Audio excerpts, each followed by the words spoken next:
Halo teman-teman,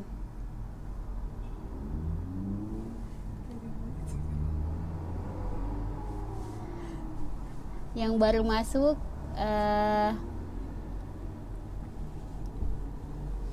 tolong ininya ya, ngabsen tulis nama lengkap. Saya akan rekap namanya.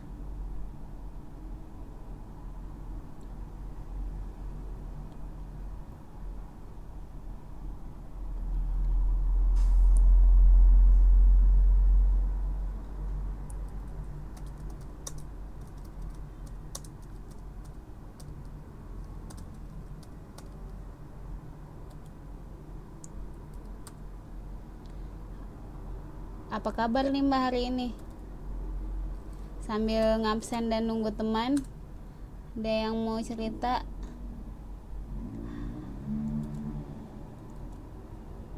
Hari ini tuh ngapain aja? Atau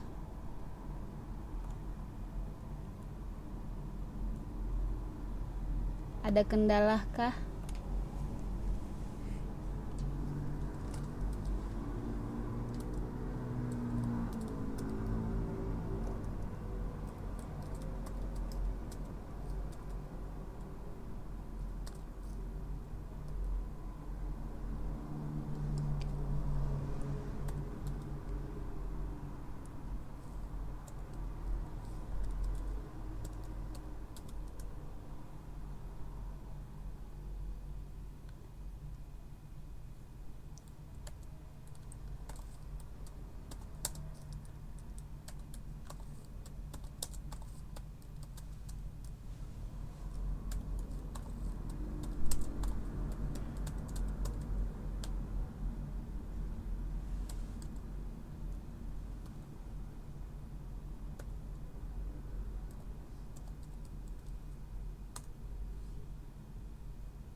Oke,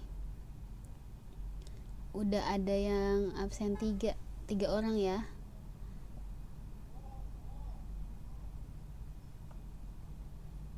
Ada Mbak Wiwin, ada Mbak Tia, ada Mbak Rofi, dan ada Mbak Tini.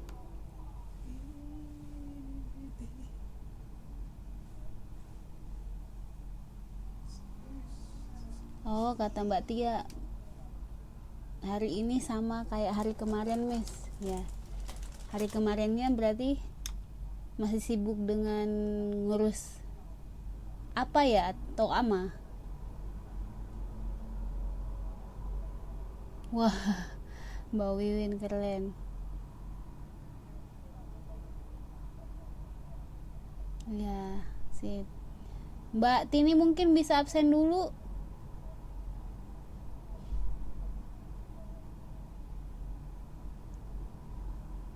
Oh, ama. Ya, alhamdulillah berarti kalian-kalian masih pada dikasih kelancaran.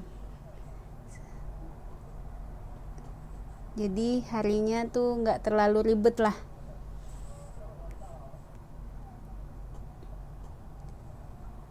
Mbak Tini mungkin bisa absen dulu.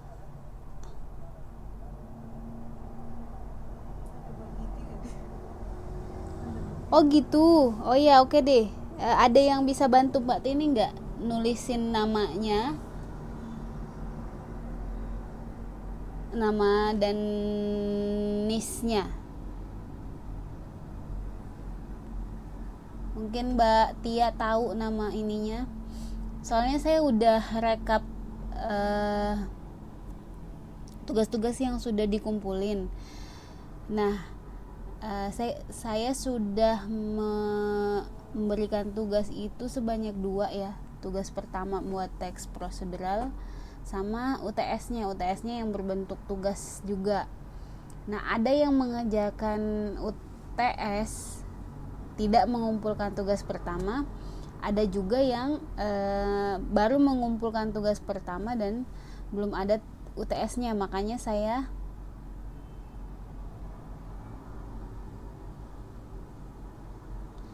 Makanya saya mau mencocokkan. Oh, oke. Oh iya, makasih Mbak Wiwin udah membantu. Mbak Tini Xiao-an, CEO. Oke, saya sambil rekap ya.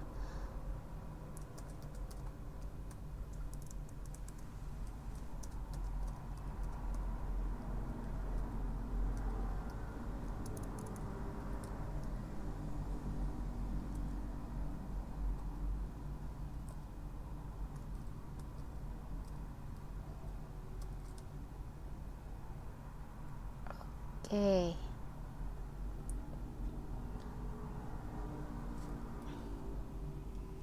Mbak Wiwin, Mbak Rahma, Waalaikumsalam. Mbak Rahma, sambil menunggu yang lain.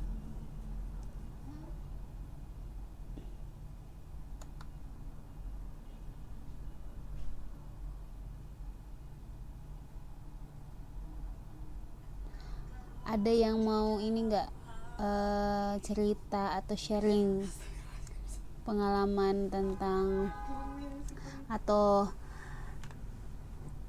pembelajaran kita nih sampai pertemuan ke-10 saat ini? Oh iya, tenang Mbak Tia, nantilah kita ngomong-ngomong tentang teks ini. Kita kan masih 5 orang nih, sambil menunggu mungkin di menit ke 9, 3 menit lagi kita bakalan mulai pembelajaran. Saya mau ini, siapa tahu dari kalian ada yang mau share, entah itu share keseharian hari ini, atau mungkin ada yang mau ditanyakan, mau dibagi, atau mungkin mau dikritik dari pembelajaran kita selama pekan ke-10 ya ini. Dari Mbak Wiwin mungkin, Mbak Tia, Mbak Rofi, Mbak Rahma.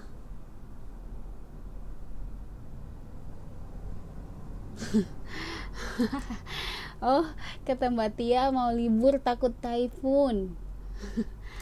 Oh iya ya, katanya typhoon bakalan ini singgah ke Taiwan.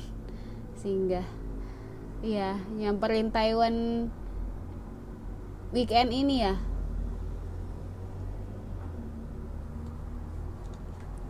Gimana itu beritanya? Oh, 21, 22, 23. Oh, 3 hari. Jadi tipsnya apa nih, Mbak? Saya kan baru pertama kali nih di sini nih.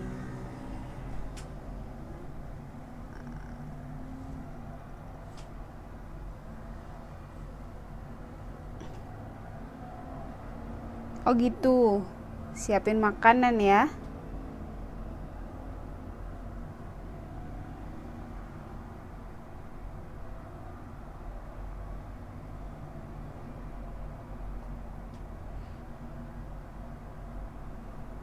Jangan keluar malam-malam pas badai. Ya iya. Iya ya, nanti kita terbang lagi. Oh, kata Mbak Rofi nih, Sarah nanti nge-inbox saya gitu.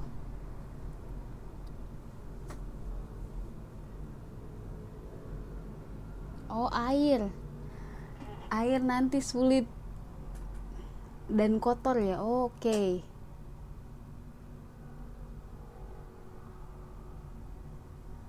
Innalillah. Oh iya, boleh deh kalau tadi Mbak Rofinya saranin kalau yang bisa mengirimkan datanya via Facebook langsung. Tapi ini hari ini saya absen sekali, saya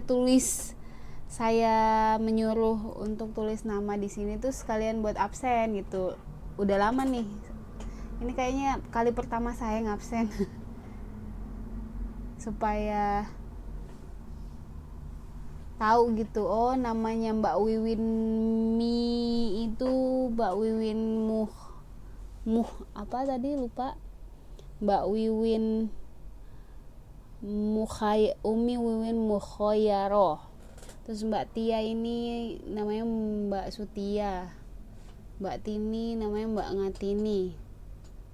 Gitu supaya lebih akrab lagi, Mbak.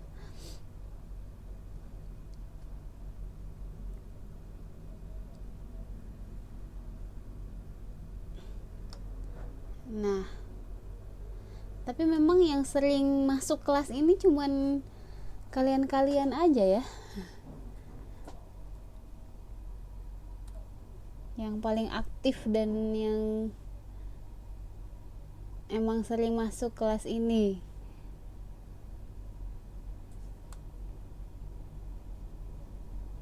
Makanya kalau saya rekap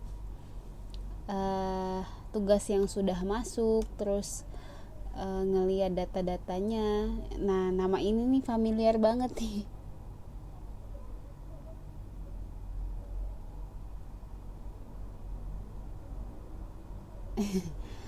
Iya Mbak, oh iya emang saya tahu kok pada sibuk semua, makanya malam ini tuh siap jam berapapun masuknya, tolong ini tulis nama di chat ini, jadi saya tahu nama-namanya.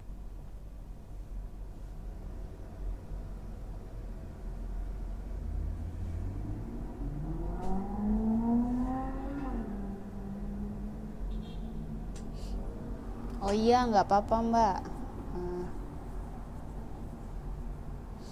Jadi kan kalau kayak gini sharing, kita tahu oh ternyata mbak-mbaknya ini ada kendala, tidak mudah mungkin mengikuti kelas ini karena masih sambil tugas atau apa gitu. Oke, mungkin kita mulai saja ya. Siap? Ya. Nah, malam ini tuh kita sebenarnya kan tinggal satu bab terakhir, yaitu teks dalam kehidupan nyata. Nah, ada yang bisa membuka ininya, bahan ajarnya?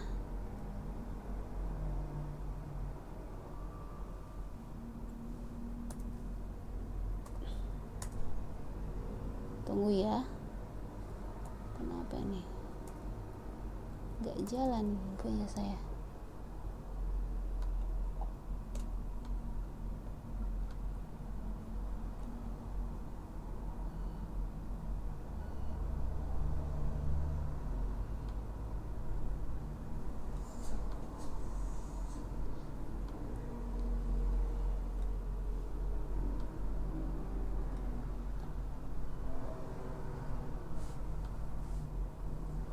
Nah, di bab terakhir itu, teks dalam kehidupan nyata itu adalah menggunakan bagaimana cara menggabungkan teks-teks yang sudah kita pelajari sebelumnya ke dalam teks yang lebih kompleks dan lebih disesuaikan dengan tema atau kejadian yang ingin kita tuliskan gitu, yang kita tuangkan dalam tulisan.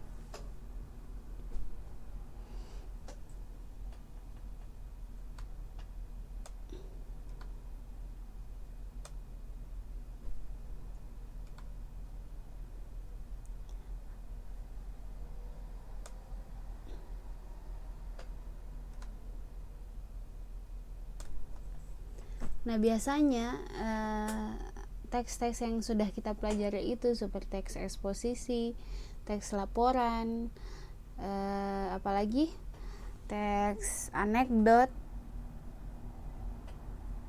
teks prosedur itu sebenarnya itu tidak berdiri sendiri, bahkan mungkin bisa jadi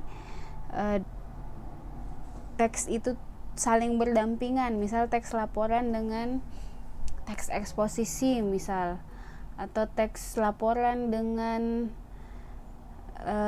teks deskripsi atau teks dan lain sebagainya. Nah, sebelum melangkah ke lebih jauh, saya ingin memberikan ini dasar-dasar dasar-dasar buat membuat teks lebih bagus. Tunggu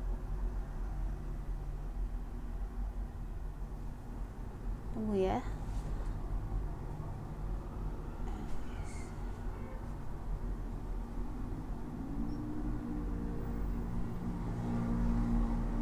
Oke Mbak, Mbak Ella nggak masuk ya? Oke.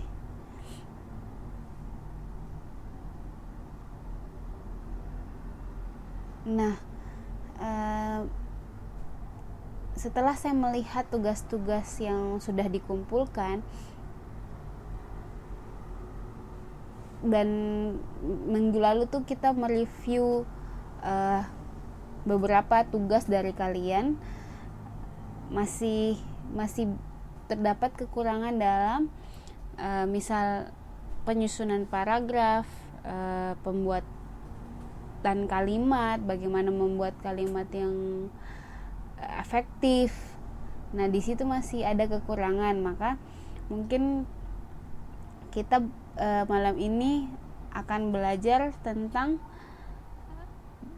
bagaimana menyusun kalimat dengan baik atau secara efektif, sehingga nanti kalian kalau misalnya mau membuat teks atau mau menulis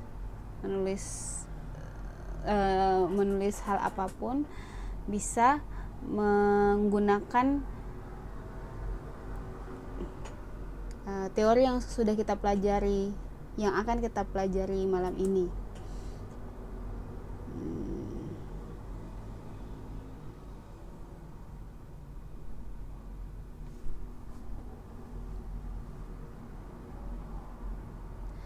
Nah, kelas kata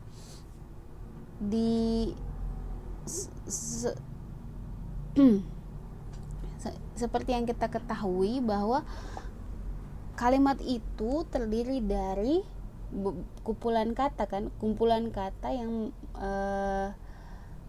mengandung makna. Nah, kumpulan kata itu terdiri dari kata apa sih? Dan ternyata banyak jenis kata. Yang pertama adalah kata kerja atau yang disebut verba, kata benda yang disebut nomina, terus kata sifat yang disebut adjektiva, kata keterangan adverbia, kata ganti atau pronomina, kata penghubung atau konjungsi, kata depan atau preposisi. Dari 7 kelas kata ini, masing-masing mungkin sudah tahu ya, udah familiar. Ada yang mau menjelaskan atau memberikan contoh kata kerja itu seperti apa? Mbak Wiwin, Mbak Tia, Mbak Rofi atau Mbak Tini?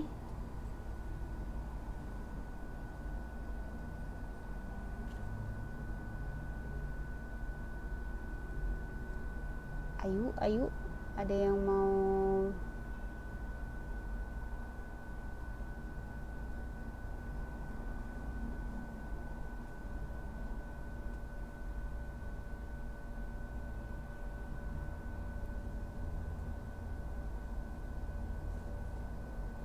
Oh, ini nih udah banyak nih. Oh ya,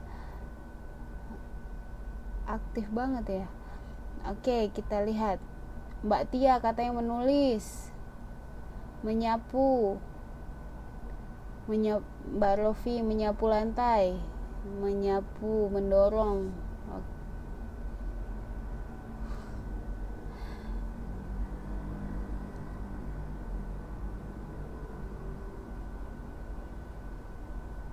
Dan sebagainya. Oke, benar ya. Jadi dari contoh-contoh yang kalian kemukakan tadi, siapa yang bisa menjelaskan kata kerja itu apa sih? Kalau bisa memberikan contoh berarti pasti tahu nih, oh kata kerja itu ya kata yang fungsinya untuk apa gitu. Ada yang tahu?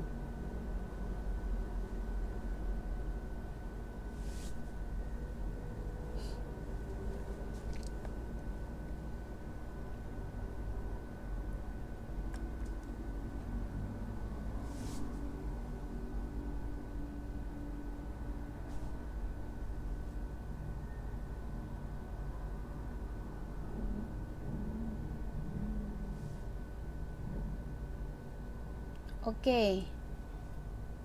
Wah, semua pada berlomba-lomba menjawab ya, keren. Ya, semua jawabannya benar semua. Jadi kata kerja adalah kata yang menyatakan suatu tindakan. Jadi contoh-contoh yang kalian sudah utarakan tadi jelas menggambarkan kata yang melakukan suatu tindakan. Aduh, belibet ya. Kita juga bisa membuktikan ini kata kerja atau kata apa sih, dengan misalnya ciri-ciri dari kata kerja itu ketika kita membubuhi kata tidak makan kan kata kerja, tidak menulis, tidak menyapu. Nah, itu bisa dikategorikan, oh itu kata kerja. Bisa juga kita menambahkan kata sifat atau kata benda. Oh iya, oke. Sebelum saya jauh menjelaskan itu, saya menjelaskan dulu tuh kata benda atau nomina. Ada yang mau memberikan contoh kata benda itu seperti apa?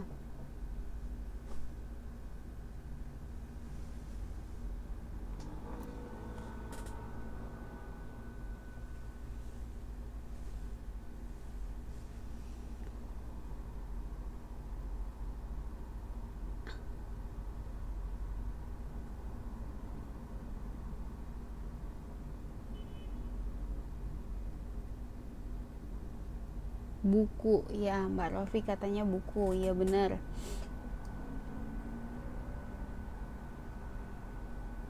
Waalaikumsalam warahmatullah, Mbak Nining Kristina. Oh, Mbak Nining langsung nih menjawab, oh contohnya kata benda handphone. Ya benar. Mbak Nining ini mungkin baru masuk ya, boleh tulis nama sama nisnya.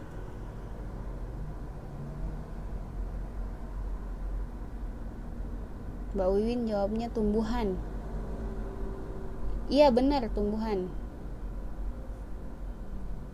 Iza, oh kalau boleh Mbak Nining Kristina ini menuliskan nama lengkapnya, jadi saya bisa kenal nama lengkapnya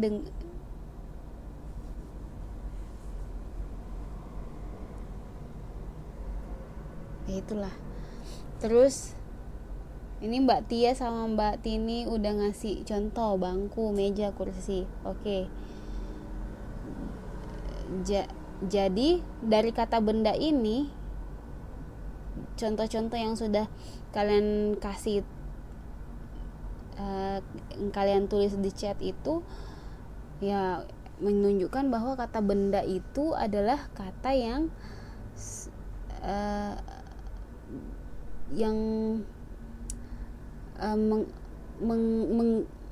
mengandung sesuatu atau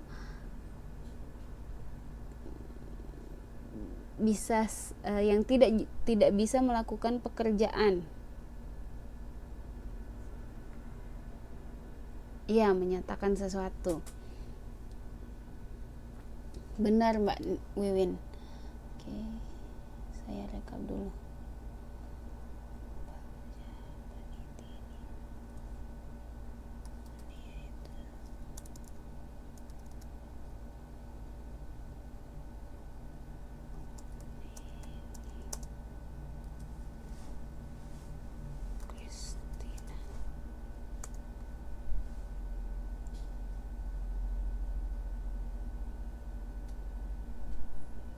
Oke. Nah,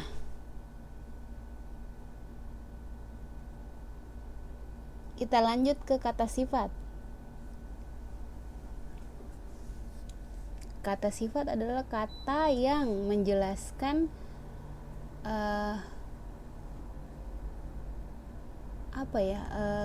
suatu keadaan.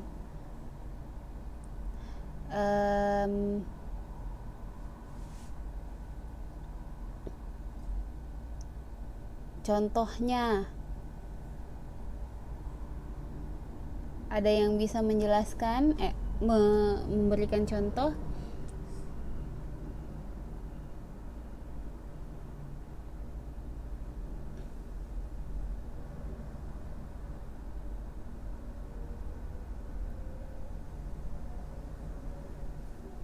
Sifat membayangkan. Nah, membayangkan apakah kata sifat?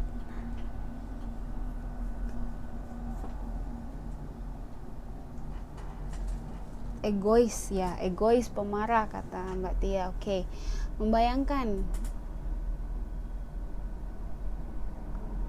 Membayangkan itu tidak bisa digolongkan sebagai kata sifat. Membayangkan itu adalah kata benda, kata kerja. Coba kita bubuhi dengan kata benda ya. Membayangkan keluarga. Nah, berarti itu tadi membayangkan itu bisa kita kategorikan sebagai kata kerja.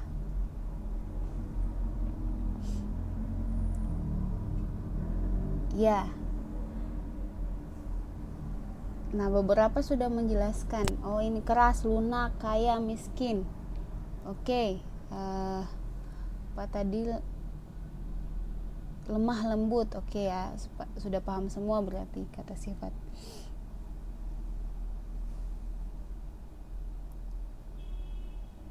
Mbak Wiwin paham ya?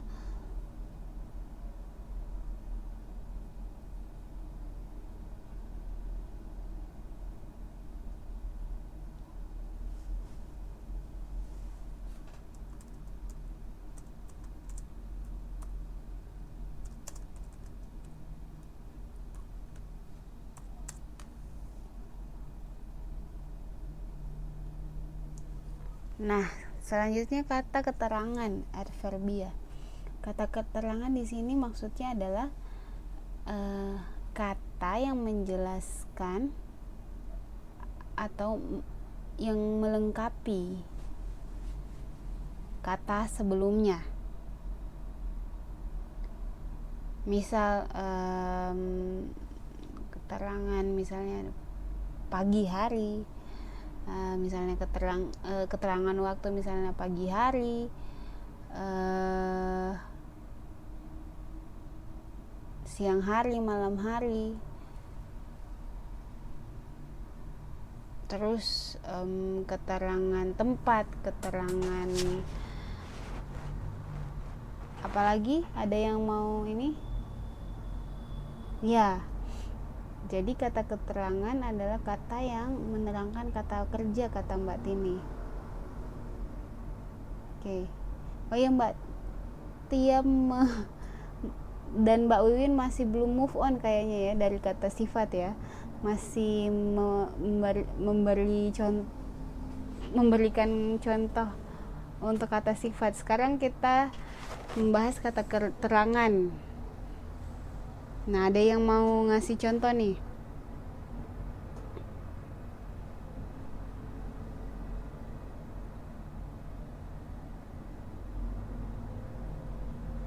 Jadi kata keterangan itu benar yang kata Mbak Tini tadi, kata yang menjelaskan kata kerja, melengkapi kata kerja. Atau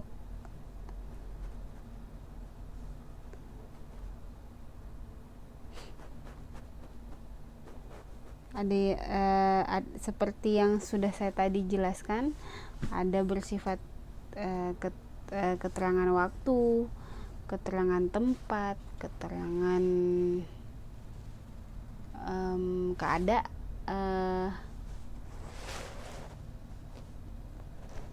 keadaan.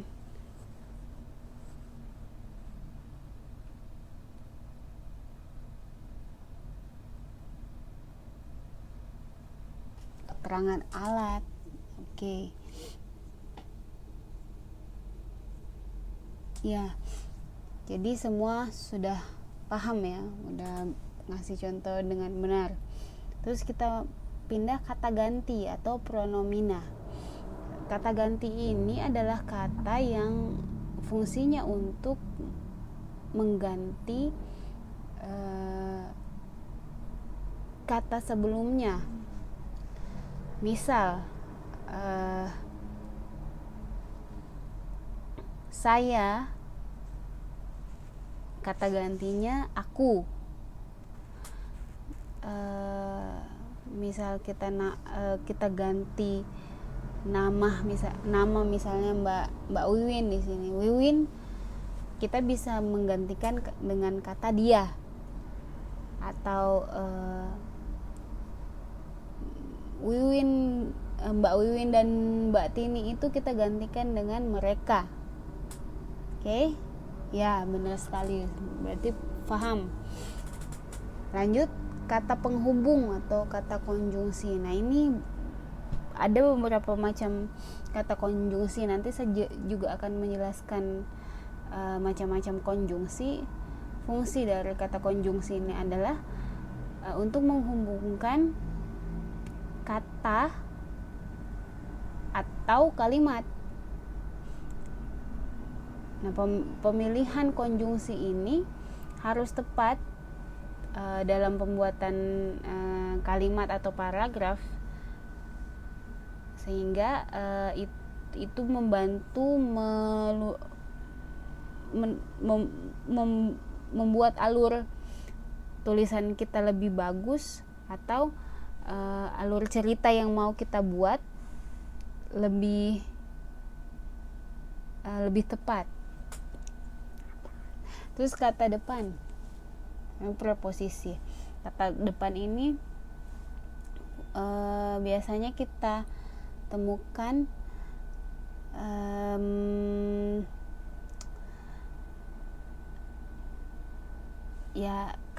seperti kata imbuhan yang letaknya di depan. Misal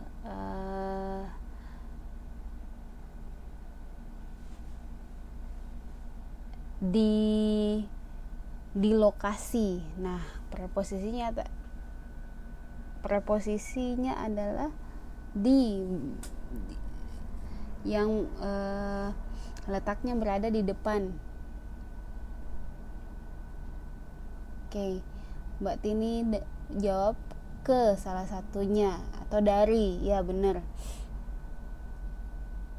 Untuk.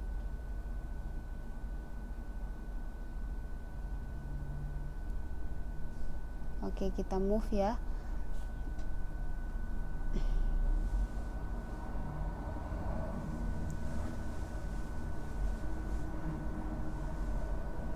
Nah, ini adalah beberapa konjungsi. Ternyata pembagian dari konjungsi atau kata penghubung itu ada beberapa nih, ada 10 konjungsi itu, macam-macam konjungsi. Yang pertama konjungsi penambahan, contohnya itu dan, lagi, tambahan lagi pula. Jadi ketika kalian misalnya mau membuat kalimat majemuk, kalimat atau paragraf, maka untuk konjungsi penambahan ini bisa digunakan ketika kita mau membuat kalimat yang fungsinya untuk menambahkan. Jadi misal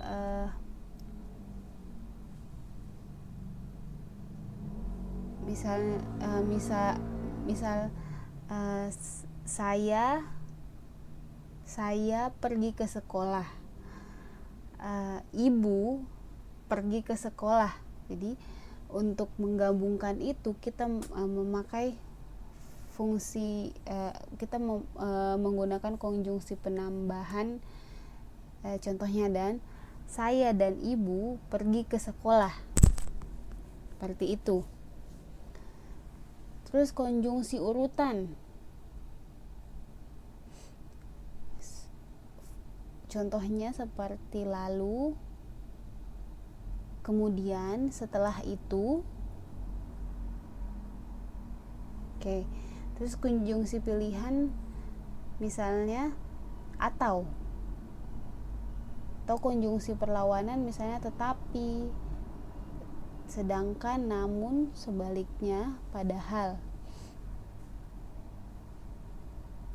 Konjungsi menyatakan waktu misalnya ketika, sejak, saat, dan lain-lain. Konjungsi yang menggambarkan sebab akibat, misalnya sebab, karena itu, akibatnya, dan lain-lain. Konjungsi persyaratan misalnya asalkan, jikalau, kalau. Konjungsi pengandaian, contohnya andaikan, andai kata, seandainya, seumpama. Konjungsi yang menunjukkan harapan atau tujuan, misalnya agar, supaya, atau hingga. Konjungsi pengantar objek misalnya bahwa. Dan yang terakhir konjungsi penegasan, contohnya itu bahkan dan malahan.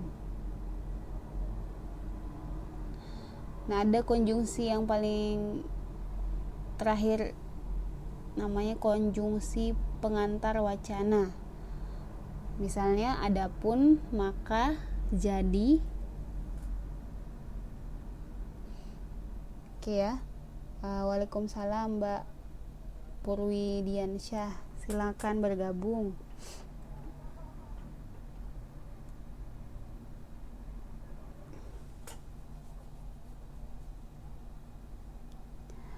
Nah, kelas kata yang sudah tadi diuraikan, kita bisa mengaplikasikannya dalam membuat kalimat efektif. Jadi bagaimana memanfaatkan kelas kata yang tadi itu ke dalam kalimat efektif? Pertama-tama kita harus tahu dulu nih apa ciri-ciri kalimat efektif. Ciri-cirinya adalah adanya kesejajaran bentukan kata dan penghematan dalam penggunaan kata. Jadi tujuannya itu untuk menghindari pengulangan kata, misal mengulang-ulang kata yang sebenarnya maknanya sama, maka itulah tujuannya kalimat efektif, sehingga tidak ada lagi untuk menghindari hal tersebut. Di sini dijelaskan adanya kesejajaran bentukan. Apa maksudnya? Jika bentukan kata pertama berubah kata benda, maka kata berikutnya harus kata benda juga. Dan jika kata pertamanya berbentuk kata kerja, maka berikutnya berbentuk kata kerja pula.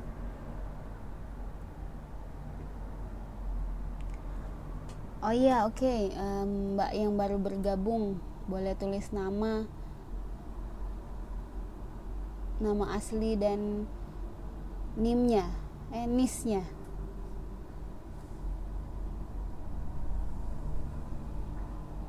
Mbak Rahma kayaknya saya nggak tahu nih NIS-nya nih.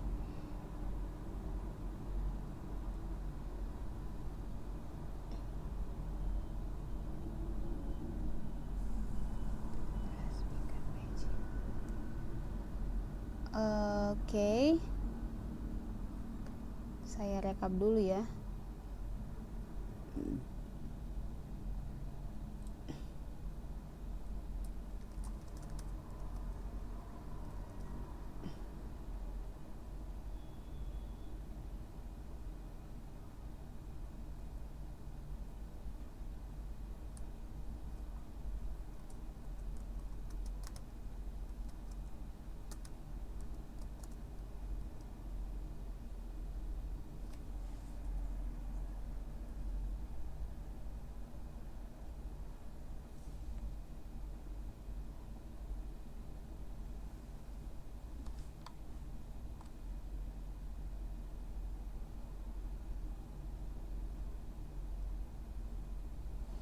Iya, Mbak Nining juga tadi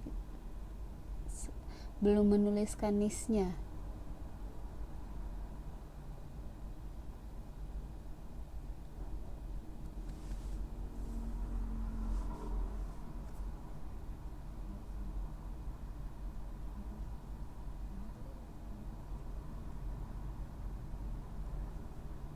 Oke. Sambil Mbak yang baru bergabung mengabsen menuliskan nama lengkapnya.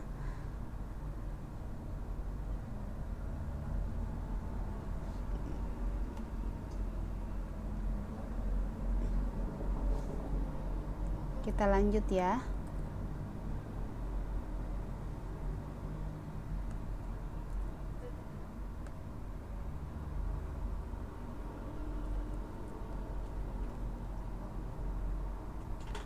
Oke.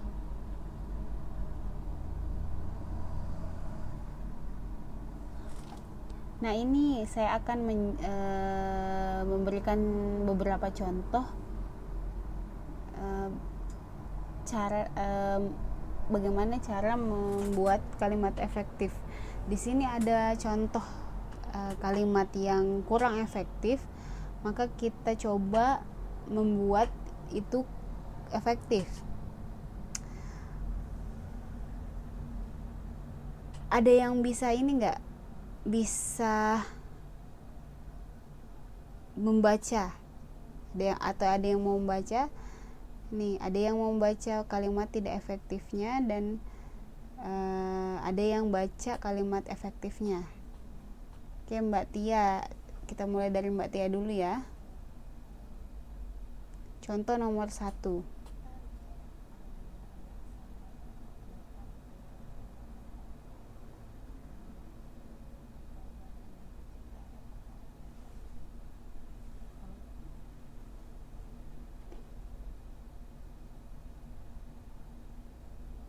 Iya, halo Mbak Tia. Oke, coba Mbak bacaan ya, yang contoh nomor 1 aja yang tidak efektifnya, 1A.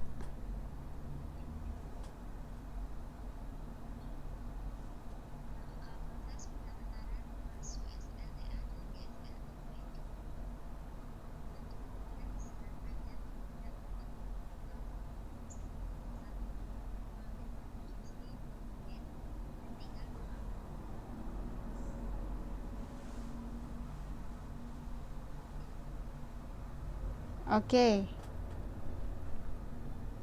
makasih Mbak Tia.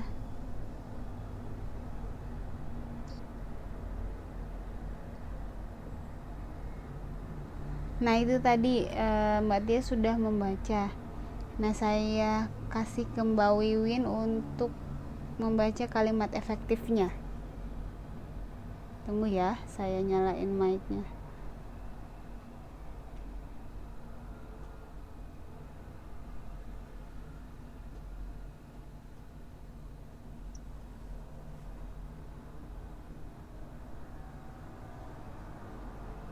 Halo?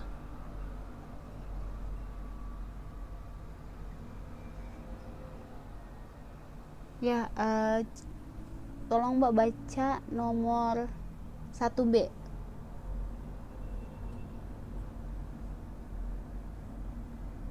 Bisa dengar suara saya? Halo? Oke. Ya. Lanjut, Mbak. Iya, kedengeran.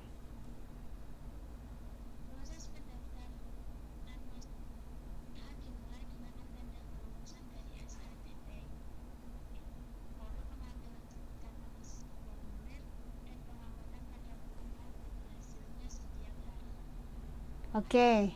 Ya, sama-sama, Mbak. Nah, itu tadi kita bisa lihat perbedaan kalimat 1A dengan 1B. Di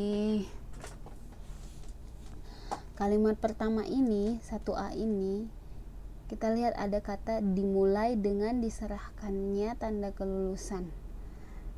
Diefektifkan dengan dimulai dengan penyerahan tanda kelulusan.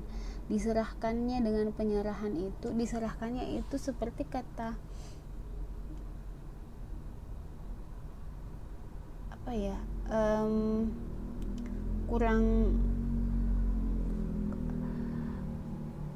kurang efektif begitu, makanya diganti dengan penyerahan. Penyerahan itu sama maknanya proses diserahkan, proses penyerahan, makanya di sini diganti dengan kata tersebut. Lanjut, penyerahan tanda kelulusan dari SLTP, lalu mengambil pengambilan serta pengisian formulir, dan pengamatan pada pengumuman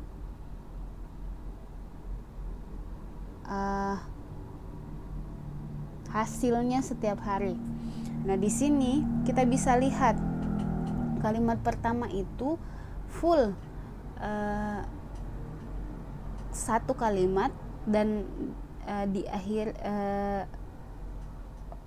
kalimat itu panjang sekali. Jadi bisa kalau misalnya ada orang yang membaca kalimat ini nggak ada tempat buat bernafas gitu. Proses pendaftaran masuk SLTA dari STP dimulai dengan diserahkannya tanda kelulusan, lalu pengambilan dan pengisian formulir, dan tinggal mengamati hasilnya setiap hari. Titik. Nah, diefektifkan dengan pemberian tanda koma di setiap step-stepnya. Jadi proses pendaftaran dimulai dengan penyerahan tanda kelulusan dari SLTP, lalu pengambilan serta pengisian formulir, jadi ini ada menjelaskan alurnya gitu, ada step-stepnya dengan pemisihan tanda koma itu. Maka kalimat ini bisa jadi lebih efektif.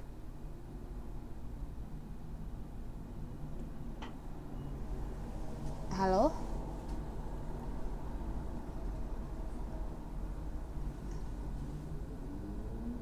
Oh ya, ada yang nggak bisa lihat ya ininya di whiteboard. Mungkin karena jaringan ya, Mbak.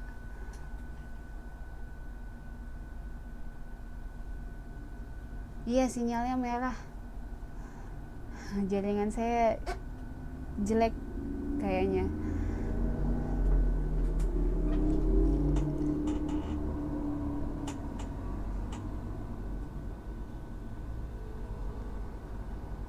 Oke, kita lanjut yang bacain nomor 2A. Coba Mbak ini ya, Mbak Nining tadi ngacung tangan. Oh, Mbak Purwing, Mbak Rasmi nggak bisa lihat. Oke. Oh iya, nanti Mbak Nining yang baca 2A dan Mbak Lia yang baca 2B. Maaf ya Mbak Rasmi, ini kayaknya gara-gara jaringan saya yang jelek.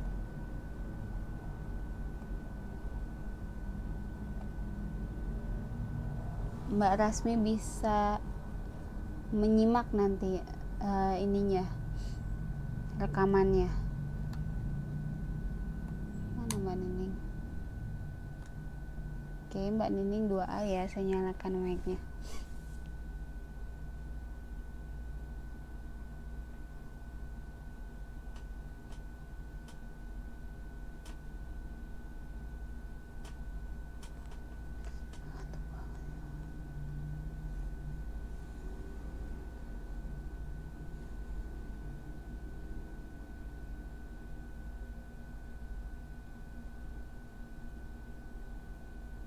Mbak Rasmi, halo, oke.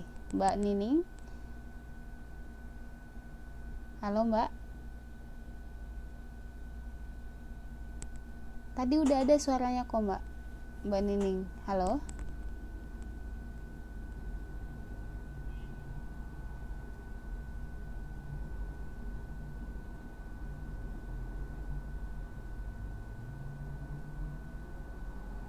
Ya Mbak Nining. Teman-teman bisa dengar suaranya Mbak Nining nggak?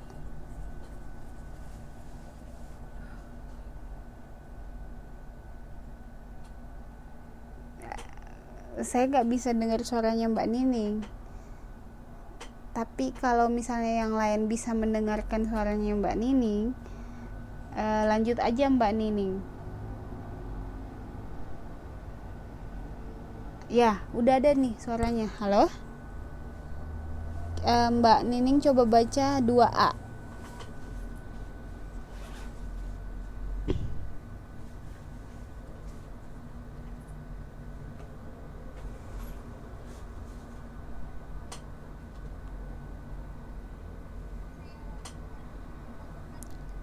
Dua A lanjut 2A aja Mbak, lanjutin ya.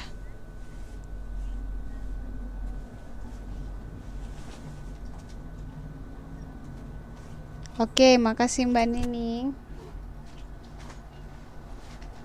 Selanjutnya Mbak Lia tadi yang mau membaca.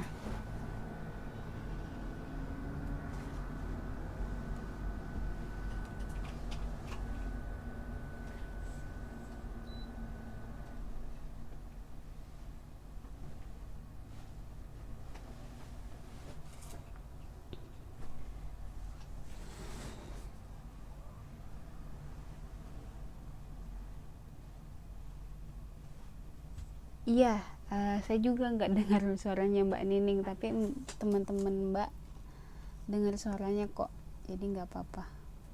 Masukin kulkas aja lah ya. Nggak apa-apa duluan.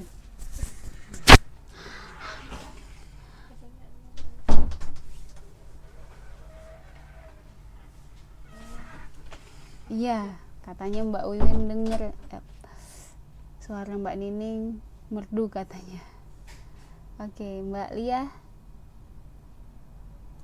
saya coba menyalakan mic-nya tapi sabar ya, masih loading. Halo Mbak. Ya, coba Mbak Lia minta tolong bacain yang 2B. Iya, udah jelas banget Mbak.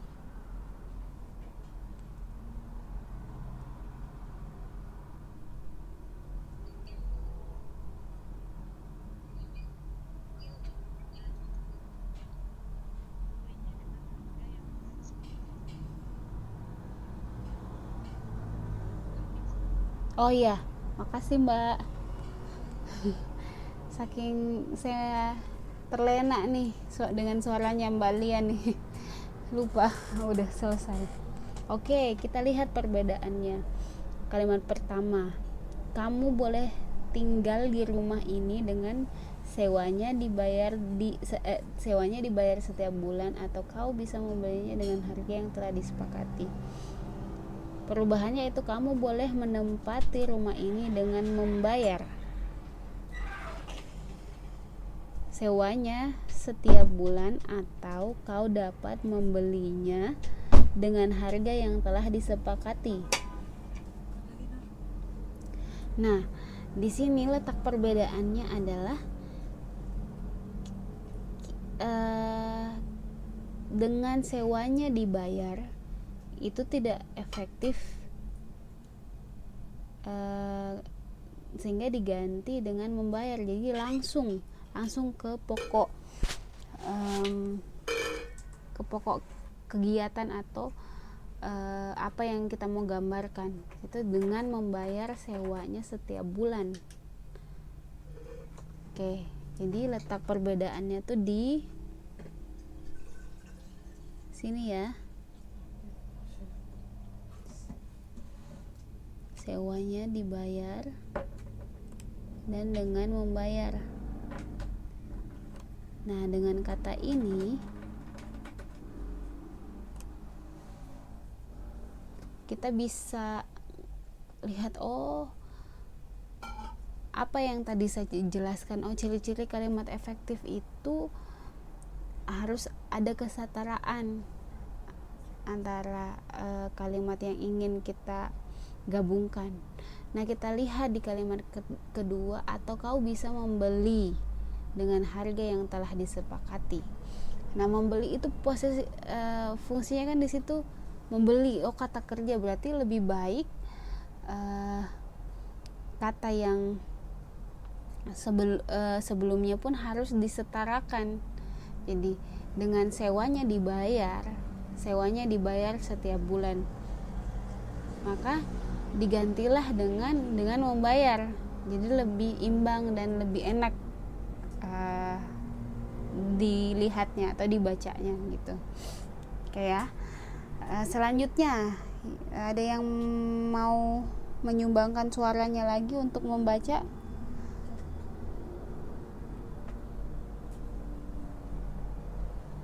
Mbak siapa tadi yang belum tahu? Mbak Rofi ya kayaknya.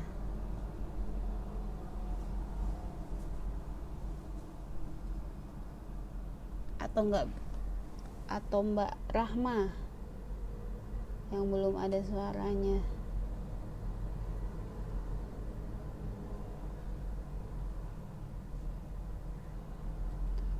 Mbak Rofinya nggak bisa ya. Iya, nggak apa-apa.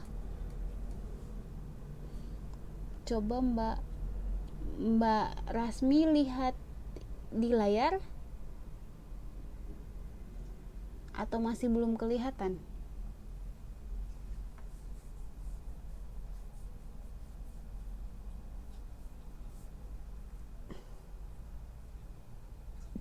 Waduh, iya ya.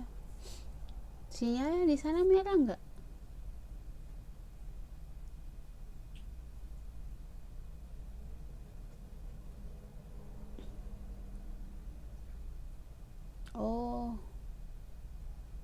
Gitu ya.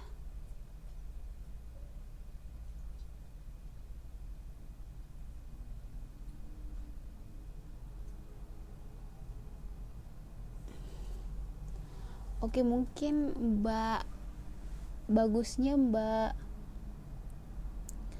Rasmi keluar dulu terus masuk lagi mungkin.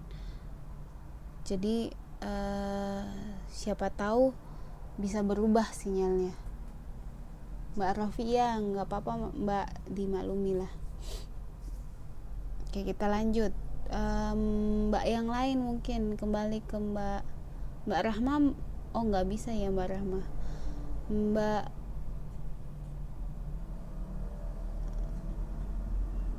Lia lagi deh, nomor 3 ya, 3A.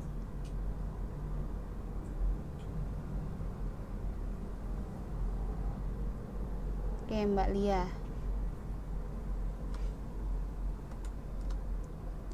Tolong bacain nomor 3A ya.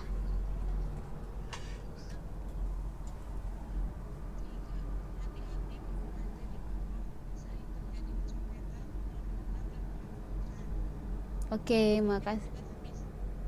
3B-nya boleh deh.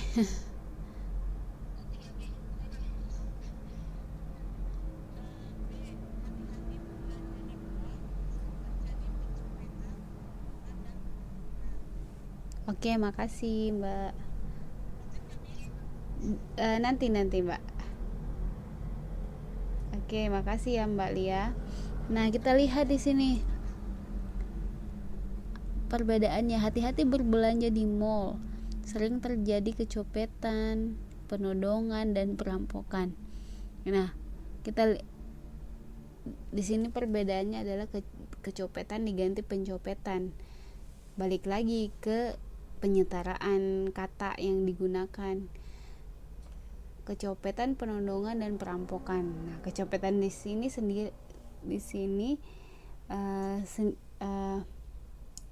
nggak setara dengan kata-kata setelahnya, makanya diganti dengan pencopetan, penodongan dan perampokan. Maka sejajarlah atau samalah fungsi dari kata-katanya, maka bisa dikatakan kalimat tersebut efektif.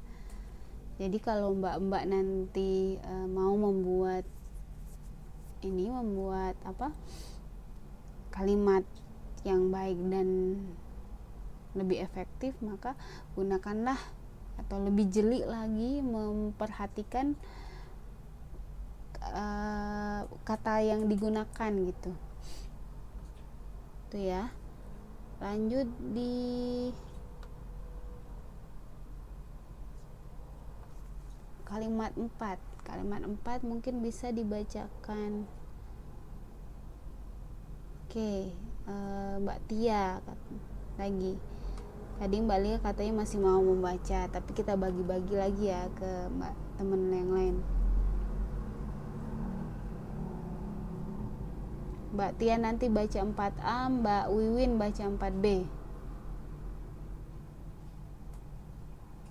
Halo Mbak Tia.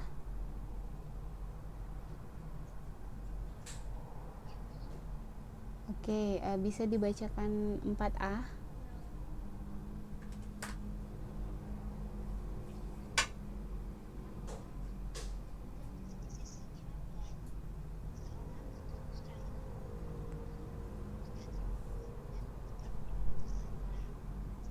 Oke, makasih Mbak Tia.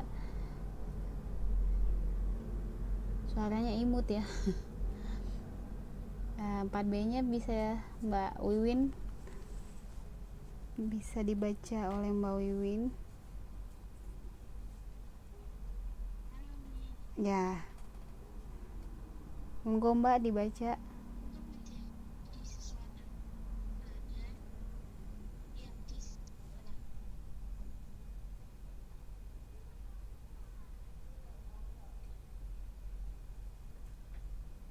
Oke.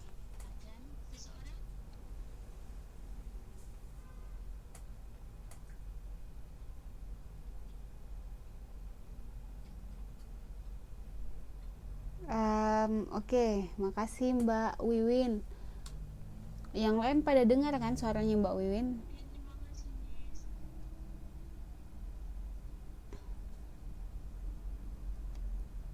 Saya tadi dengar suaranya Mbak Wiwin cuman setengah, soalnya sinyal saya tiba-tiba merah. Oke, kita bisa lihat di sini perbedaannya. Untuk menjadi siswa teladan, seseorang dituntut rajin, tekun dan tidak ceroboh dan tidak mudah putus asa, dan tidak ceroboh dan tidak ceroboh dan tidak mudah putus asa. Nah, kata ini tidak dan tak itu kan berfungsinya sama gitu. Maka betul diefektifkan dengan untuk menjadi siswa teladan, seorang dituntut rajin, tekun, teliti, dan optimis.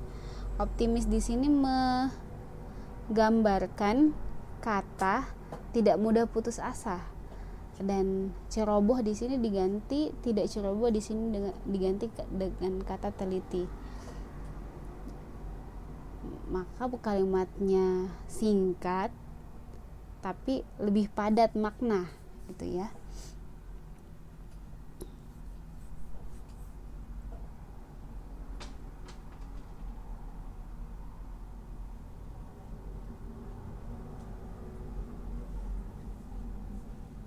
Oke ya, paham semua. Oh iya Mbak Lia, kirain Mbak Lia mengamuk. Ya nggak apa-apa. Sekarang saya baru tahu nih yang aktif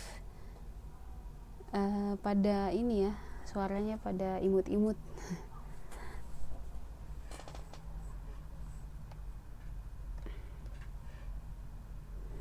Oke, kita lanjut.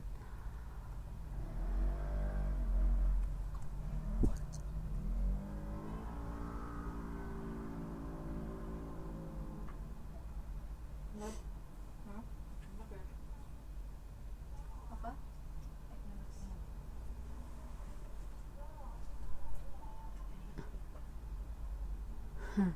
Wah, Mbak Tia ini multitasking, sambil belajar, sambil masak air, sambil masak bubur. Keren lah. Oke, lanjut ya. Ini salah satu contoh juga nih. Contoh sebenarnya sih kayak semacam contoh paragraf karena terdiri dari beberapa kalimat. Jadi kita coba perbedaan kalimat yang paragraf yang tidak efektifnya dan diubah menjadi paragraf yang lebih efektif.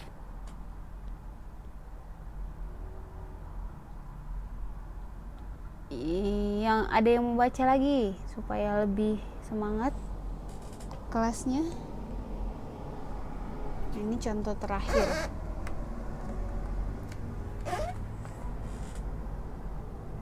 Mbak Nining katanya mau baca. Mbak Lia,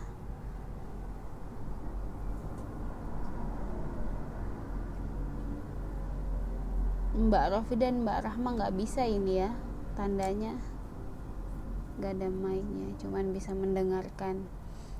Mbak Rasmi udah bisa lihat layar?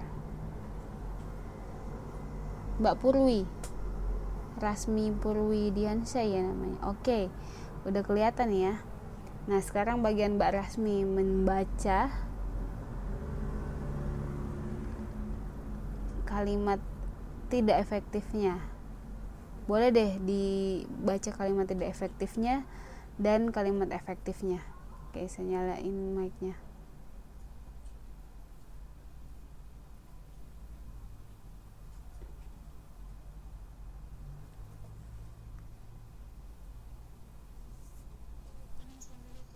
Waalaikumsalam Mbak.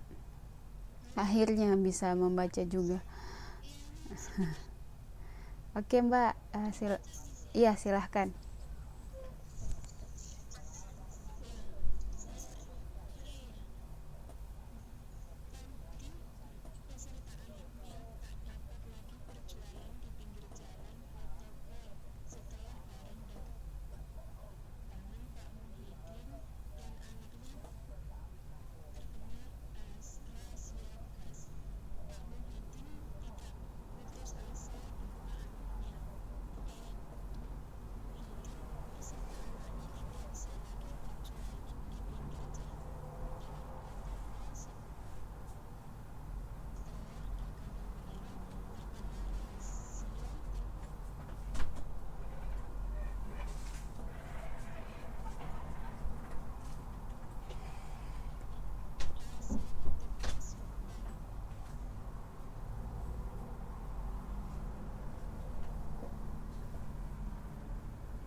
Oke, udah ya Mbak?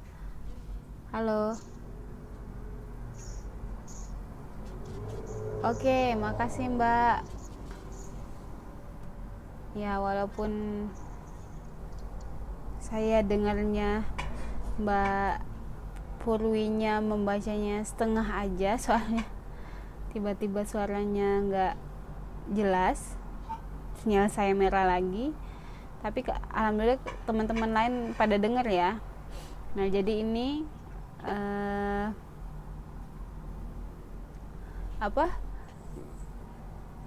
lihat nih di kalimat efektifnya itu, maksud saya paragraf yang kedua itu lebih ringkas dan tidak menghilangkan makna dari tulisan itu. Kalimat pertama justru lebih panjang. Kita lihat perbedaan. Pak Muhyiddin beserta anaknya tak dapat lagi berjualan di pinggir jalan protokol setelah barang dagangan Pak Muhyiddin dan anaknya terkena razia petugas. Nah, Pak Muhyiddin dan anaknya ini diulang lagi ya di kata-kata ini ya.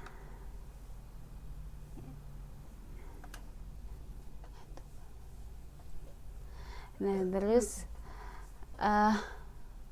awal kalimat kedua ditulislah Pak Muhyiddin lagi.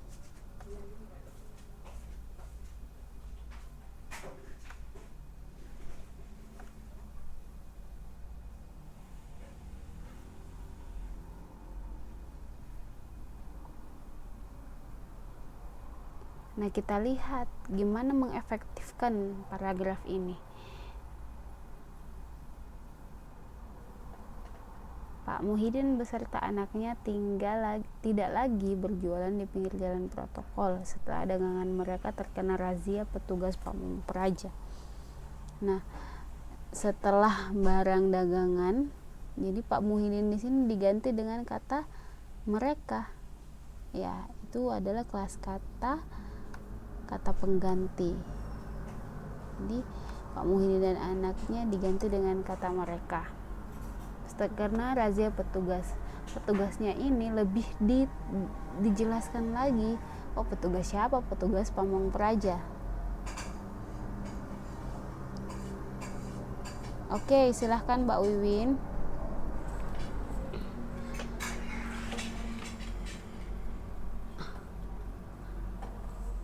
Nah,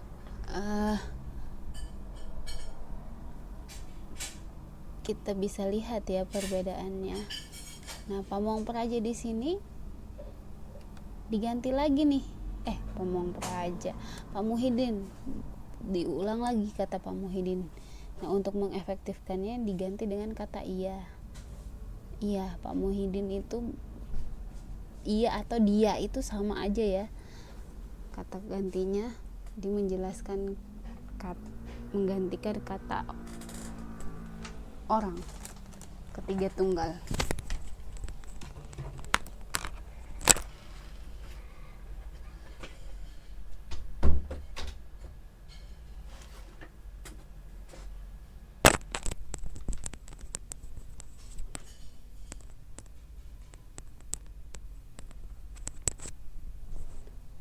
Oke, sampai sini paham nggak? Ada yang mau ditanyakan?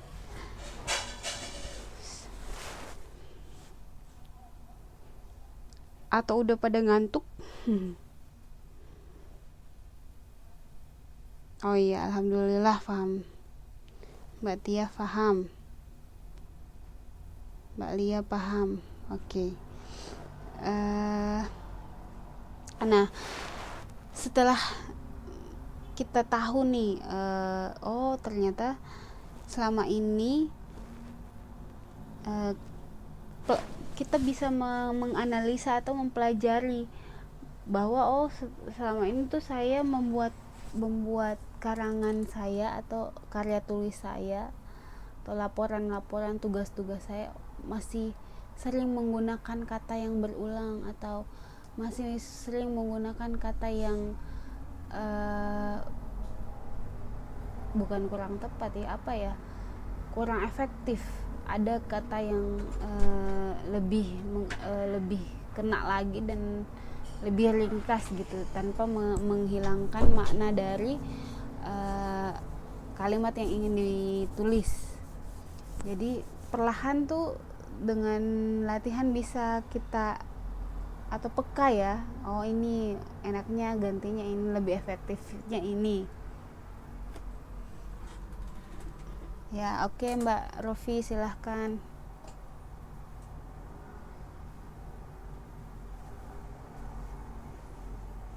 Oh, kata Mbak Purwi, belum terlalu paham. Letak yang belum terlalu pahamnya di mana, Mbak? Jadi yang tadi itu kita menjelaskan kelas kata. Kelas kata itu ada beberapa contohnya. Ada kata kerja,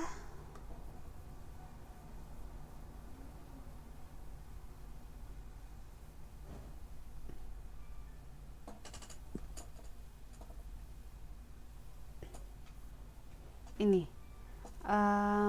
untuk Mbak Purwi, kelas katanya udah, slide yang saya tampilkan ini udah kelihatan.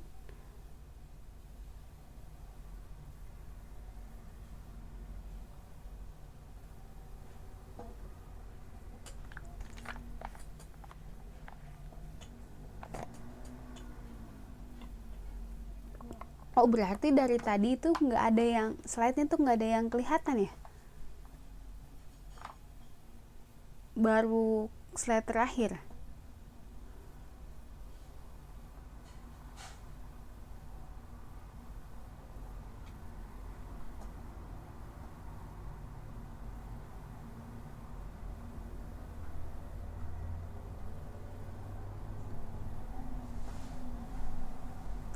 Oke, Mbak Purwi. Nah, iya tadi tuh kita menjelaskan nih kelas kata. Nah, kelas kata itu adalah komponen-komponen atau kelompok kata yang digunakan dalam menyusun sebuah kalimat.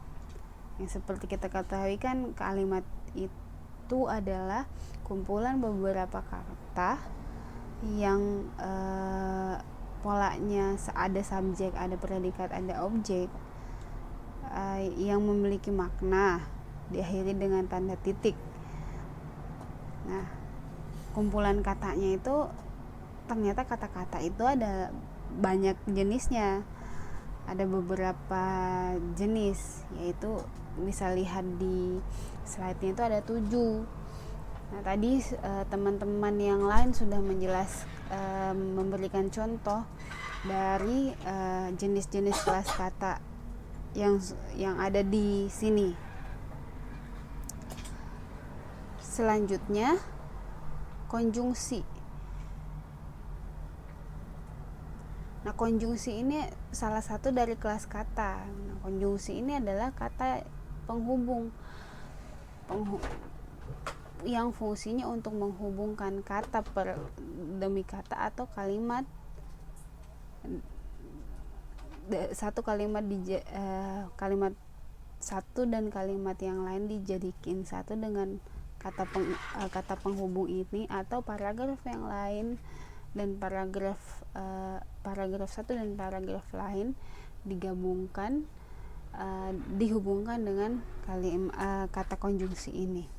Nah, ini ada beberapa kata-kata konjungsi. Nah, kenapa saya memulainya dari kelas kata atau kata-kata? Yaitu manfaatnya untuk membuat kalimat efektif. Yang tadi kan sudah kita praktikkan atau kita lihat contoh-contoh kalimat bagaimana cara mengefektifkan suatu kalimat. Seperti yang Mbak tadi juga sudah bacakan, bahwa tujuan untuk mengefektifkan kalimat itu buat supaya enak dibaca, tidak menghilangkan makna dari bacaan tersebut, dan menghindari pengulangan kata seperti itu. Makanya untuk dengan kelas-kelas kata ini kita bisa mengefektifkan atau membuat kalimat-kalimat kita lebih tajam, lebih efektif, lebih, ya itulah tujuannya ya. Gimana Mbak Purwi, paham sejauh ini?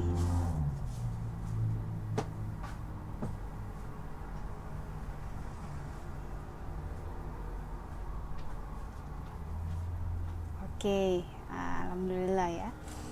Jadi inilah pengantar kita sebenarnya membuat atau mengaplikasikan teks hubungannya dengan bab terakhir, teks dalam kehidupan nyata. Sebelum kalian mencoba mempraktekkan atau menggabungkan teks-teks yang sudah kalian pelajari, teks eksposisi, teks laporan dan lain-lain itu, maka alangkah baiknya mengetahui dasar-dasar teks atau dasar-dasar, yaitu dimulai dari kata, pemilihan kata, dan bagaimana cara membuat kalimat itu efektif. Karena yang saya lihat dari tugas-tugasnya masih terdapat kekurangan di bagian itu. Jadi masih ada beberapa yang masih mengulang kata atau menggunakan pemilihan kata yang kurang tepat. Jadi dengan tahu kelas-kelas kata, tahu konjungsi, maka teman-teman bisa lebih peka lagi dalam membuat katanya, kalimat atau paragraf. Oke ya. Nah, kita move ke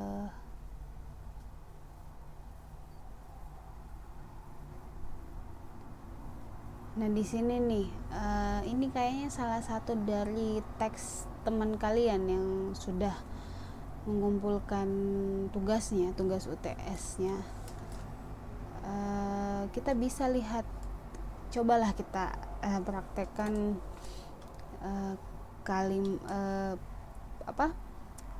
yang tadi sudah kita pelajari, kelas-kelas kata di teks ini.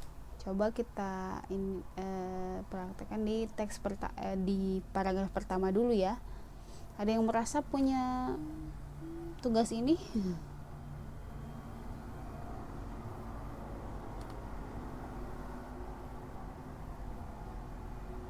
Nih, dikutip dari artikel Asiana. Nah, saya juga ingin menyinggung sedikit tentang pengutipan. Saya mengapresiasi teman-teman sudah mengumpulkan tugasnya. Nah, entah itu dan saya juga kan sebelumnya sudah menyarankan, entah itu kalian tugas waktu UTS itu atau tugas-tugas sebelumnya boleh ada referensi sebagai bahan ajar atau bahan pembantu untuk membuat tugasnya.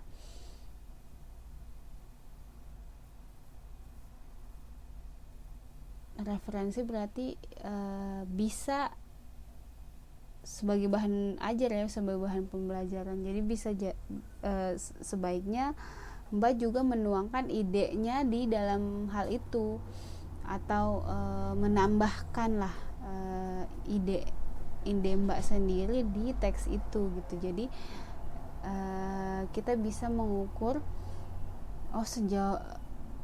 Mbak ini kurang dalam membuat atau merangkai paragraf atau membuat kalimat yang efektif itu. Jadi kita ada evaluasi.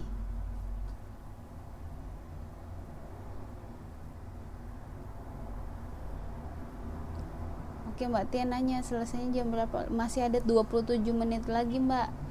Karena kita mulainya setengah 10, berarti selesainya setengah 12 ya, 2 jam soalnya.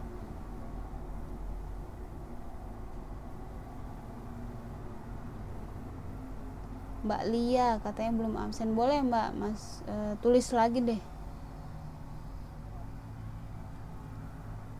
Oh iya Mbak Tia, kalau misalnya nggak bisa gabung sampai selesai nggak apa-apa, bisa lihat rekaman nanti.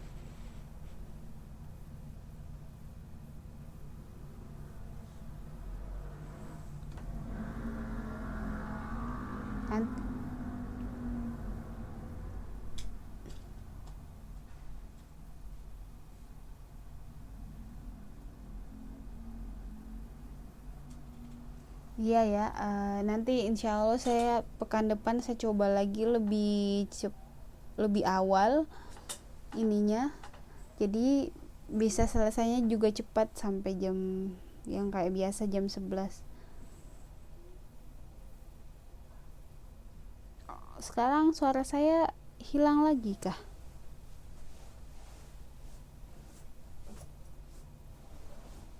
Iya Mbak Tia, nggak apa-apa, maaf juga ya kelamaan ininya.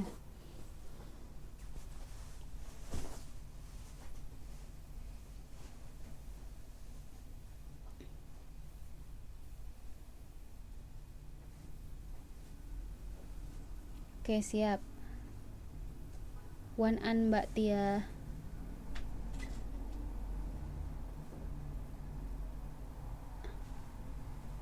Oke, kita lanjut ya.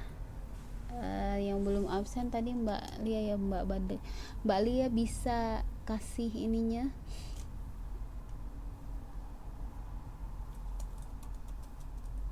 nisnya, sekalian ngasih nisnya. Oh, suara saya halo, sekarang udah gede suaranya, jelas.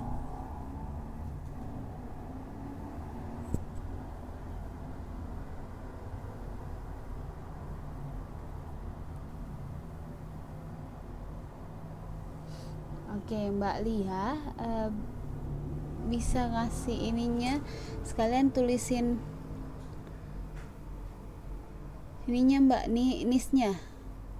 Ini Mbak Wasih, ini juga baru ya, baru masuk ya.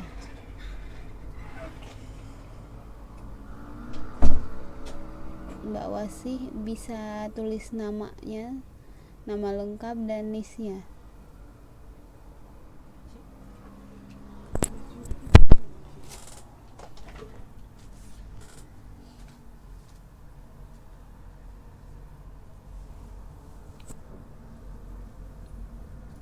Oke, kita lanjut ya. Nah, di sini ini adalah salah satu tugas teman kalian. Kita bisa melihat atau kita coba mengklasifikasi ini kelas kata masuk kelas kata apa gitu ya.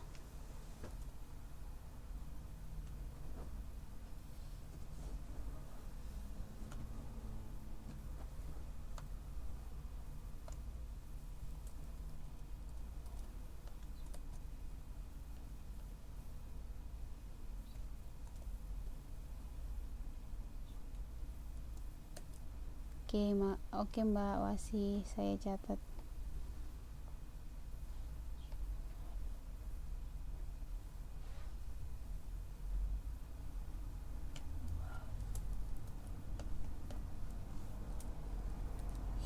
Oke. Di sini teks eksposisinya mengenai mangga dan agroklimat. Oke, kita lihat ya, mangga adalah tanaman buah dengan tingkat ketergantungan yang tinggi pada agroklimat. Agroklimat di sini istilah pertanian. Ada tanaman buah yang tidak begitu tergantung pada faktor agroklimat, misalnya nangka dan alpukat. Ada juga yang tidak tingkat ketergantungannya pada agroklimat sangat tinggi. Misalnya buah apel, hampir tidak ada tanaman yang dapat 100% bebas dari faktor agroklimat, kecuali tanaman itu dibudidayakan dalam greenhouse yang terisolir. Maksudnya di sini mungkin terisolir, terpisah dari udara luar dan lengkap dengan pengatur suhu dan kelembapan. Mangga memang tanaman buah tropis, tetapi dia justru tidak menyukai kelembaban dan curah hujan yang tinggi. Itulah sebabnya buah itu kemudian dibudidayakan di kawasan gurun seperti Meksiko, Mesir, dan Israel, atau di kawasan subtropis seperti Australia dan Taiwan. Pokoknya semakin kering suatu kawasan, tanaman mangga semakin menyukainya. Di Indonesia pun mangga hanya dapat tumbuh dengan baik di dataran rendah dengan curah hujan sedikit seperti Indramayu, Pasuruan, dan Probolinggo. Paragraf ini menurut kalian sudah efektif atau belum? Kita coba ngulik lah ininya sama-sama. Oke, Mbak Lia, sip. Monggo. Oke, kita coba sama-sama membuat ke paragraf ini lebih efektif lagi. Ada yang mau mengkoreksi? Pertama di kalimat pertama ya, coba kita teliti. Mangga adalah tanaman buah dengan tingkat ketergantungan yang tinggi pada agroklimat. Oke, udah padat ya. Ada tanaman buah yang tidak begitu tergantung pada faktor agroklimat, misalnya nangka dan alpukat. Nah, di sini dijelaskan tanaman yang ada tanaman yang tidak seperti mangga, yaitu tidak bergantung dengan agroklimat. Contohnya itu nangka dan alpukat.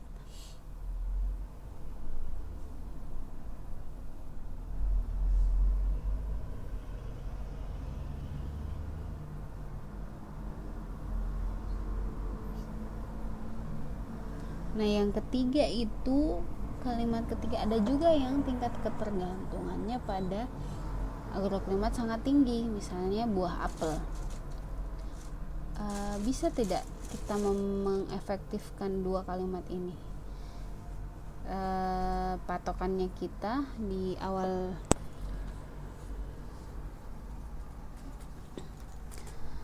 di kalimat kedua, ada tanaman buah yang tidak begitu tergantung pada faktor agroklimat, misalnya nangka dan alpukat.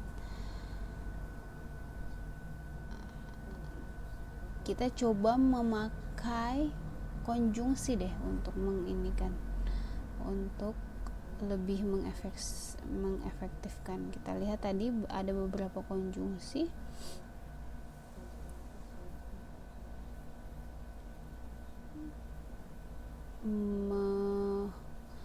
Menyatakan perlawanan, atau kita bisa pilih tetapi, sedangkan, namun, sebaliknya, atau padahal.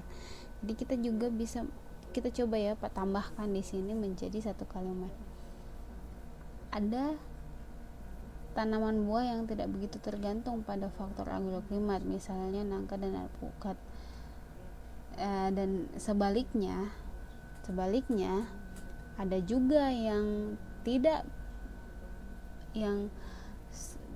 tingkat ketergantungannya sangat tinggi. Berarti kita ganti dengan kalimat ini,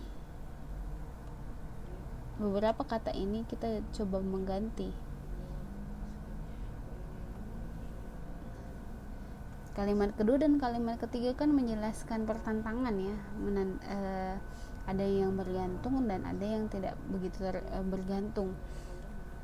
Kita coba menambahkan kata konjungsi untuk menjelaskan kalimat 1 dan kalimat 2 dengan kalimat 3 ini tuh ada hubungan perlawanan, berbalik berbalik, bertentangan, maka kita coba tambahkan sebaliknya.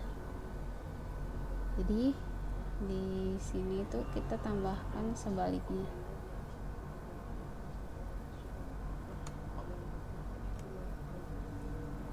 Sebaliknya.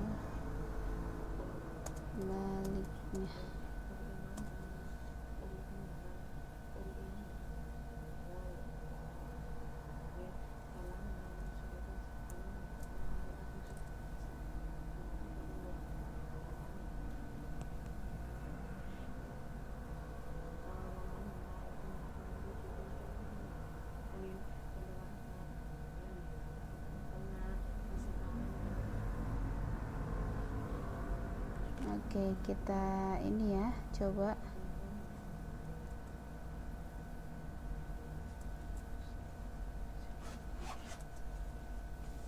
sebaliknya.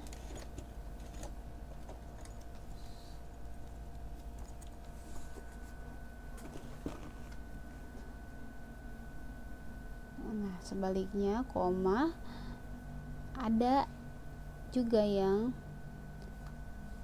sangat tergantung, kita ganti sangat tinggi. Di sini tingkat ketergantungannya sangat tinggi, kita padatkan saja dengan sangat tergantung pada agroklimat. Contohnya buah apel.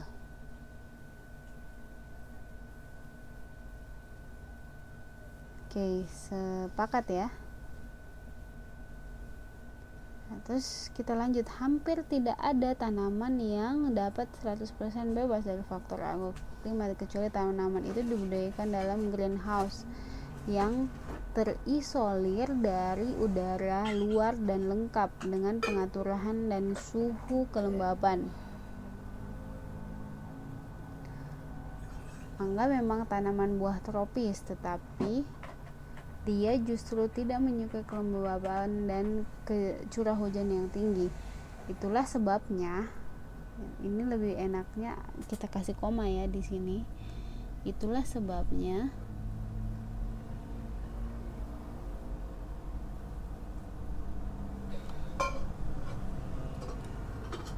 itu kemudian dibudidayakan. Itu mungkin tidak tepat sebagai kata ganti dari mangga. Kita bisa menggantinya dengan itulah sebabnya ini kemudian dibudidayakan di kawasan gurun seperti Meksiko, Mesir, dan Israel, atau di kawasan subtropis seperti Australia dan Taiwan. Terus ada kalimat lagi nih, kalimat kayak penegasan, pokoknya berarti bisa sebagai kata penghubung, maka sebaiknya kita kasih tanda koma. Pokoknya semakin kering suatu kawasan tanaman mangga semakin menyukainya. Di Indonesia, mangga hanya dapat tumbuh dengan baik di daratan rendah dengan curah hujan sedikit seperti Indramayu, Pasuruan, dan Probolinggo. Pun ini nggak usah nih.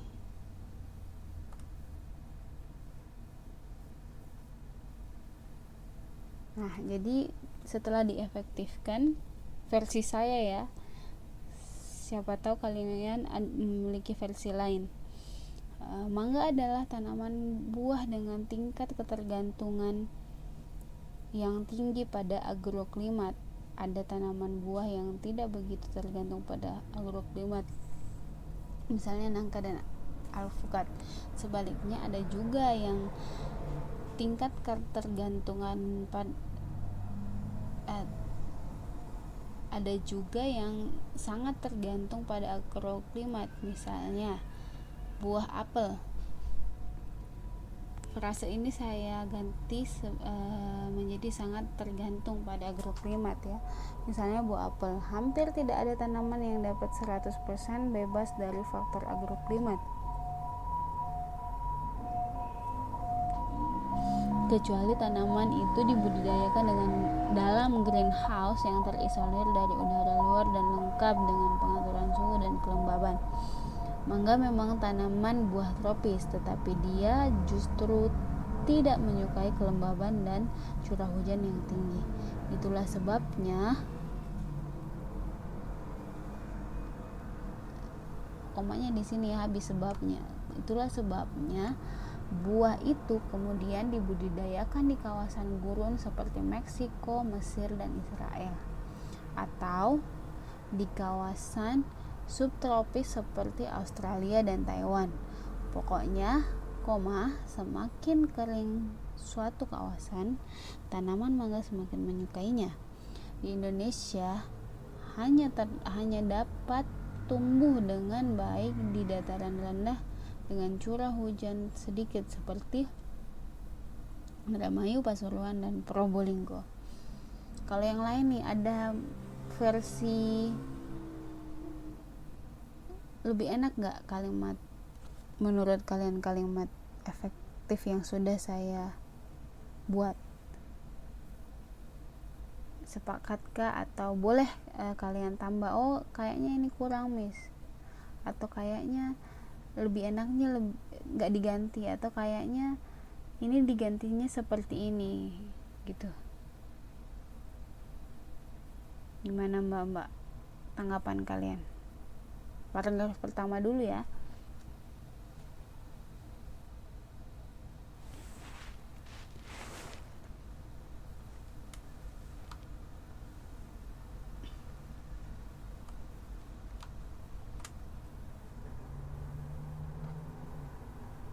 Ayo, ada yang mau memberikan tanggapan? Ayo, semangat, tinggal 10 menit lagi.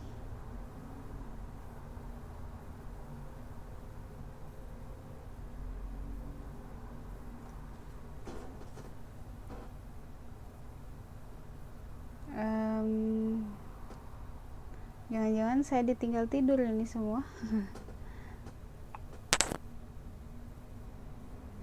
Gimana mbak yang masih hadir, masih bertahan hingga titik darah penghabisan? Oke, Mbak Wasi boleh.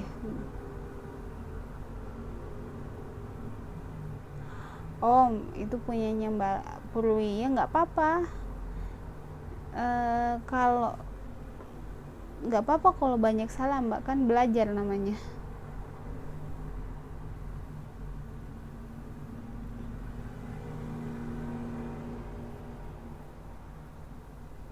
Ini udah bagus kok.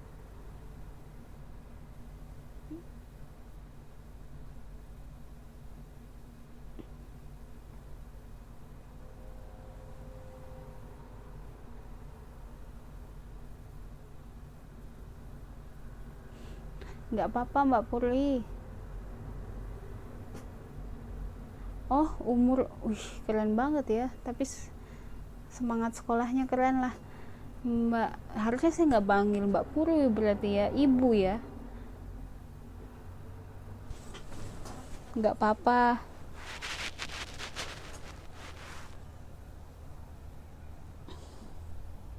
Di sini kita juga sama-sama belajar kok, jadi ya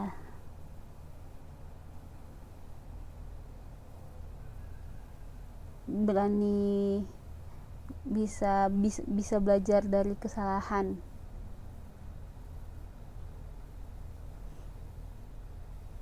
Iya mungkin ya Mbak. Tapi Mbak masih muda lah. Ibu saya udah lebih dari 50.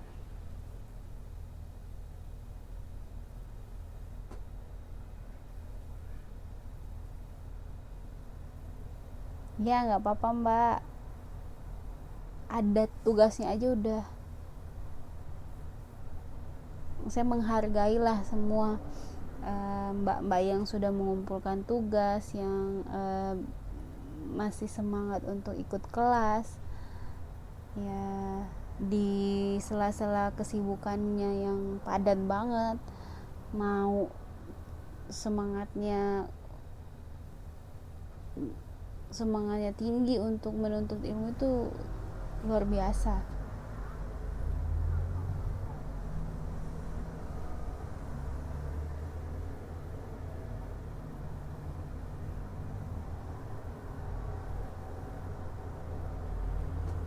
Jadi jangan takut salah lah, belajar dari kesalahan kita.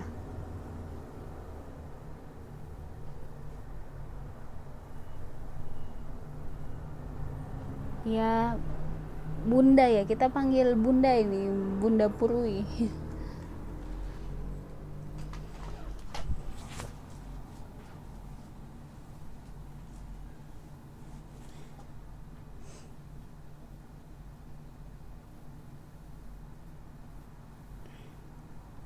Oke, kita kembali ke ini ya, tinggal kurang lebih 6 menit lagi. Nah, yang kalimat pertama ini susunannya sih sudah bagus. Ya tinggal ini sudut pandang saya untuk membuat paragraf ini lebih efektif. Jadi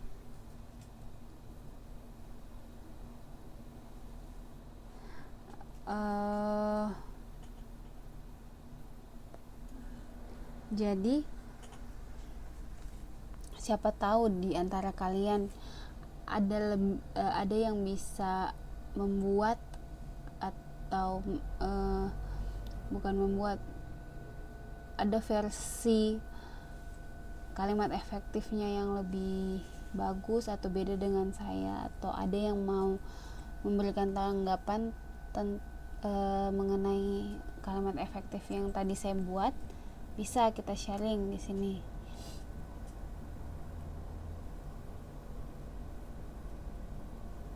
Yang lain pada diem ini setuju, udah mau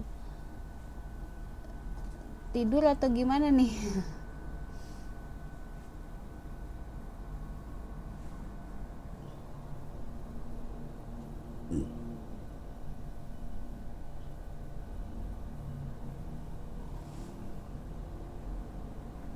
Bu Purwi semangat ya, udah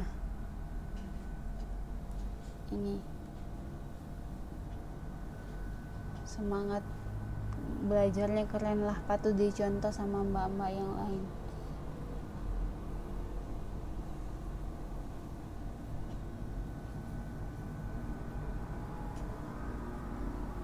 Oh iya bener juga ya mbak. Oke, kita lanjut ke paragraf 2 aja deh. Sejauh ini koreksi saya sampai situ dulu. Terus kita lanjut ke paragraf 2. Meskipun menyukai kawasan kering dan udara panas, mangga tetap memerlukan banyak air. Unsur utama untuk membentuk buah memang air, udara, dan unsur hara. Dari 3 unsur tersebut, air diperlukan tanaman mangga dalam jumlah paling banyak. Probolinggo cukup panas dan kering. Air tanahnya cukup dangkal sehingga cocok untuk tanaman mangga. Di luar Jawa, kawasan yang agroklimatnya seperti itu antara lain di daerah Lembah Palu. Oke, kita sama-sama membuat.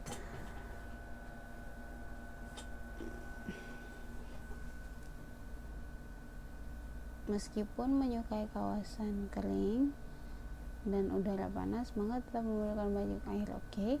Unsur utama untuk membentuk buah adalah, memang ini kita ganti dengan adalah ya, enaknya sih adalah.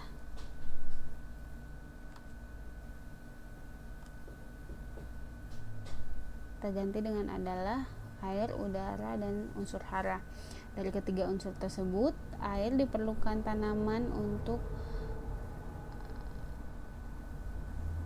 tanaman mangga dalam jumlah yang paling banyak. Oke. Probolinggo cukup panas dan kering, air tanahnya cukup dangkal sehingga cocok untuk untuk tanaman mangga. Di luar Jawa, kawasan yang agroklimat seperti itu antara lain di daerah Lembah Palu. Di daerah, saya mau menambahkan di sini kata di daerah. Di ini berarti kata preposisi, kata depan daerah adalah kata tempat, menjelaskan. Tidak berarti daerah itu menjelaskan, menandakan oh itu suatu tempat. Nah, penulisannya itu sebaiknya ketika menjelaskan kata tempat harus dipisah di spasi daerah Lembah Palu. Itu aturannya ya. Kalian bisa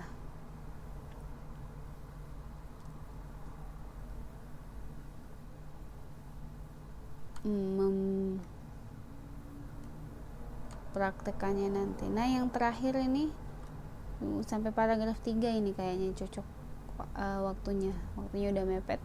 Di dataran rendah yang kering, di dataran di sini dataran berarti menunjukkan kata tempat, sebaiknya di-nya juga itu dipisah di spasi dataran rendah yang kering. Oke. Tanaman mangga dapat menerima sinar matahari selama 12 jam penuh sepanjang tahun,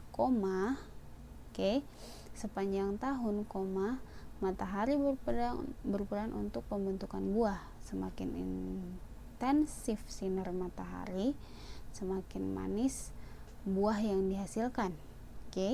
Dengan sinar matahari penuh selama 12 jam, tanaman dapat leluasa membentuk karbohidrat dan gula. Ya.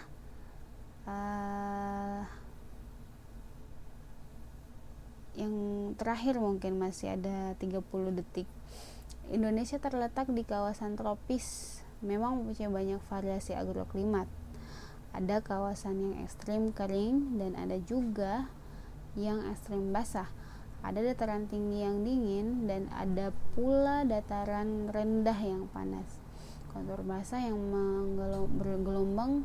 menggelombang mungkin diganti kata bergelombang ya, karena ini berbukit-bukit. Bergelombang dan berbukit-bukit juga menguntungkan karena memudahkan sistem pengairan dengan menggunakan sistem gravitasi.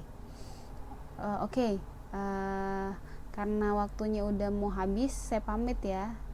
Nanti kita lanjutkan pekan depan.